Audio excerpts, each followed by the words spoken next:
Welcome back to Loving Your Life with Mama D, and we're about to make some delicious broccoli salmon quiche.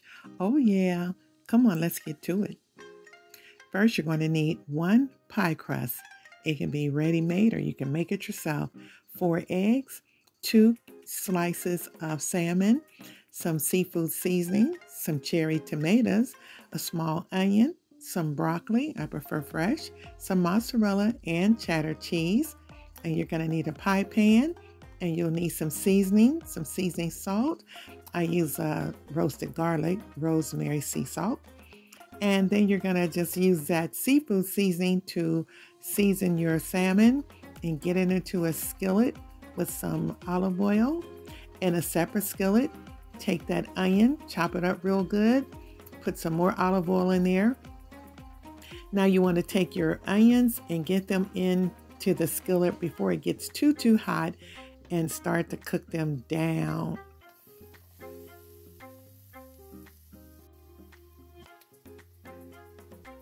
This is when you add your rosemary garlic or whatever garlic seasoning you like.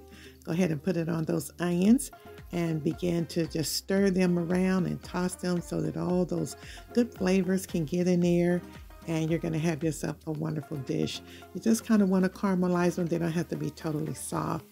Then you want to check on your salmon, make sure it's cooked on both sides. Keep your eye on those onions because you don't want them to get overdone. Once your onions are pretty well cooked, you want to get your broccoli ready. Cut them up in small pieces and put them right on top of those onions. And once you get them in there, start to stir them. Stir them until they get a little tender and not overcooked, but you want to keep them fresh and pretty and green. Now, once that salmon is cooked on both sides, you want to flip them over once or twice, but you don't want to get them overdone. And remember, salmon cooks pretty fast, especially if you put the lid on and let them steam. Same thing with your broccoli. Once you put that lid on them, they'll steam and they'll get real tender pretty fast. So yeah, keep your eye on them so they don't get overcooked. Now you want to take your 4 eggs and get them in a mixing bowl, and you want to go ahead and whisk them real good, get them blended well together, and have your milk waiting because you're going to add 1 cup of either vitamin D milk, or it can be whatever milk you prefer, but I don't think it should be like a coconut milk or anything with a flavor. It should be just a regular milk, and you're going to use 1 cup. Then you're going to add your seasoning salt. I prefer the Himalayan seasoned salt. Put that in your egg and milk mixture and mix it up real good. And once that's done, you want to get back over to those broccolis and the onions and make sure that they are not overcooked. Now in your pie pan, go ahead and get 1 pie crust. I just use a regular store-bought pie crust. You want to get that pressed down into the pan real good and make sure that you leave a little lip. You want to leave a little edge on it, and then take that fork and make some indentations on the bottom so that your crust won't pucker when you cook it. Now go ahead and add the onion and broccoli mixture. Even while it's hot, just get it right on in there. Get it smoothed out pretty evenly. And once you have that, go ahead and get the salmon prepared. You want to peel the skin off of the back of the salmon. You do not want to put the skin in your quiche, so take that off.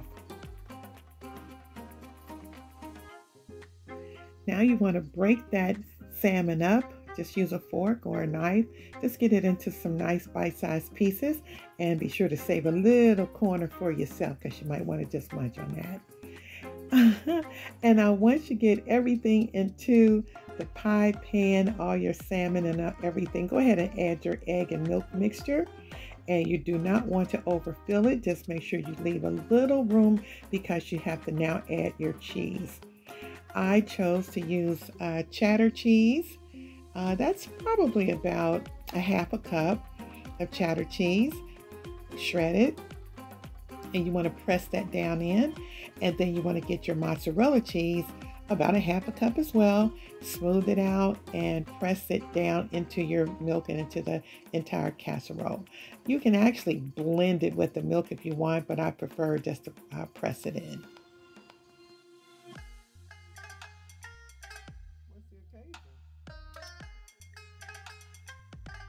Oh my goodness. And then on the top, you want to put a little more cheese on top and then cut up your cherry tomatoes, half them, and put them on top and get them in a 350-degree oven. And you're going to bake it about 30 minutes. And this is how it comes out. Oh my goodness. I barely was able to let this cool down because it was smelling so good. It had lit up the whole house and we were ready to just dive right in. So it was still a little hot. It was probably a little too hot to cut, but hey, we could not wait. We were just ready to get in, and I'm gonna get every piece. If that's my slice, give me all my goodness out of that pan. Give it up. And here is your cool down slice. So this is how it would look if it was cool. Perfect slice.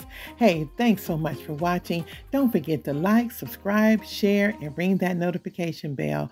And always remember, it's your life. Love it and make the best of it. Bye.